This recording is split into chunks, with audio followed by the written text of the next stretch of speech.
You are now at the Roundtable with Lenny S, Maya the Brazilianaire, and Big Lite. Okay, everybody, on with the show! Take a seat and tune in. Hey, what's up? It's Kim Osorio, and I'm hanging out at the Roundtable with Lenny S, Maya the B, and Big Lite here on RockMeTV. Don't shrink that screen. Once again, we back. We on track. Another hot show for the Roundtable. We have Kim Osorio here. Kim, tell me, what was your first published piece of work? What? First. Was it Lord Serene Computer Guys? No, that was our first big one. That was my I thought that was first first big big one. one. Okay. But You my mean the first thing you ever done?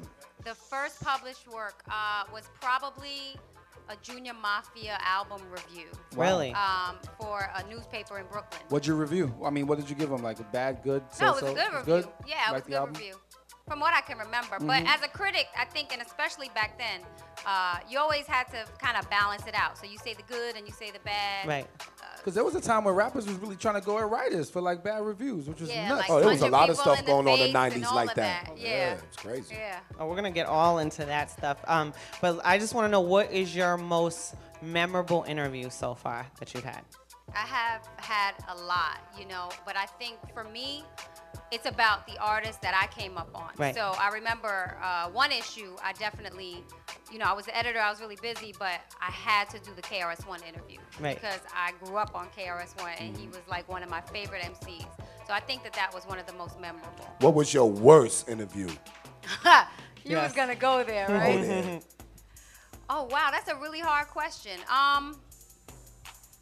My worst interview, I would have to think about that. Because you know how sometimes they get slick and try and flip it on you, like the questions, and you're like, wait a second, I'm not. You're Or there was getting it. animosity in the air, or just You something know wasn't what? clicking. I don't know if it's out. I don't think I've ever had like a really bad interview. Especially magazines are different. Right. Because when you come on radio, or when you're on radio and you interview artists, it's like really quickly. Right. But with magazines, you have to develop that story. Right. And you have to go out there and you have to not time only with talk to the subject, but you got to talk to people around them. Right. Because as a journalist, you shouldn't be getting just that story from one person. Right. You kind of got to look at it as a story and Right. get the history and do the research. Right. So what year did you start as editor-in-chief at The Source? That was 2003 officially, So or the- actually the end of 2002. Okay, it was still under the control of Dave and Benzino at that time? Or no? Before Yes. Benzino, right? Wasn't you there Yes. before Benzino?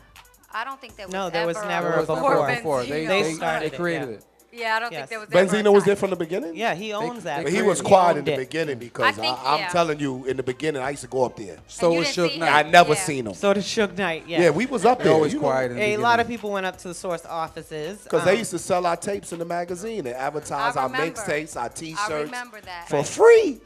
So you started as a freelance writer. Right. And you ended as the editor-in-chief. That's Right. when, What was the span? How long did that take? right. That was a 5-year span. I was That's in the good. company for Fairly 5 years. pretty quick. It was lasted a lot longer than a lot of other editors. Right. Oh, yeah. Right. When did you start feeling like the behavior there was inappropriate and you were starting to feel uncomfortable? I think that about a year in maybe, and I don't want to put a time frame on it because there Right. was always little things that I felt like was questionable. Right. But I think people kind of mistake it for like, well, this is hip hop. We can act Yeah. like that.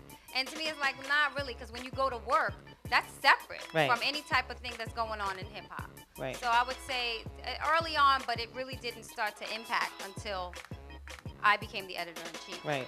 So from that point, you became editor-in-chief. How long did it take for you to drop that lawsuit?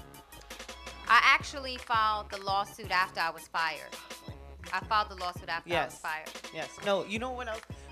What was like the turning point for you? Was there something personal that happened to you that you felt violated? Was it by Benzino and Dave Mays, or was it by artists that came up into there, or was it other colleagues No, of I yours?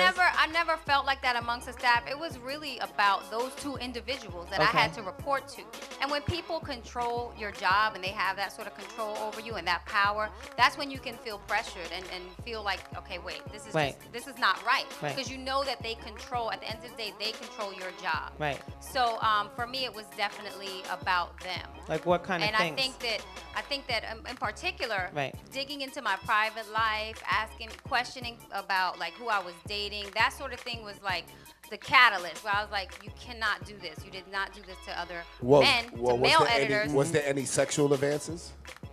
There was definitely one for me, and I talk about it in the book. Right. But it's important to know that my case was one on retaliation and defamation. I don't want to get into all the Right. legal stuff because it's kind of like. Have you seen any of your money yet? That I cannot talk about. Okay. That means not yet. That's all legal stuff that she can't get into right No, she now. want a 'cause big she's piece trying of to money, see her man. that money too. You know. We got like- guys lined I'm up sure all over the East that I Coast can't waiting talk I'm sure about. it'll Talk to also you. be in the book as well. I mean, Right. right? Yeah. Or You gotta some read of the it? book. No, all You right, definitely well, gotta well, read it, and once you read it, you'll get Get what I'm everything. saying. Before we go, do you feel like Dave Mays and Benzino have been punished for what they've done? Do you feel like that they got what they deserved? I never really want to feel like that. I do believe in karma and Right. that if you do wrong to people, it's gonna come back to you. But for me, I kind of just want to separate myself Right. from that. And the decision to tell my story and straight from the source was really about me Right. and talking about my struggles as a woman in the industry. And people have to understand the theme behind this book is the double standard in hip hop. Like that is the theme. And Okay. unfortunately, coming from hip hop, I hate to say that because it's a double standard all over the Right. world. We know that as women. Right.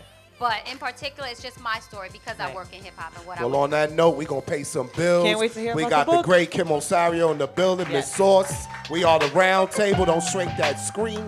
DJ Francis.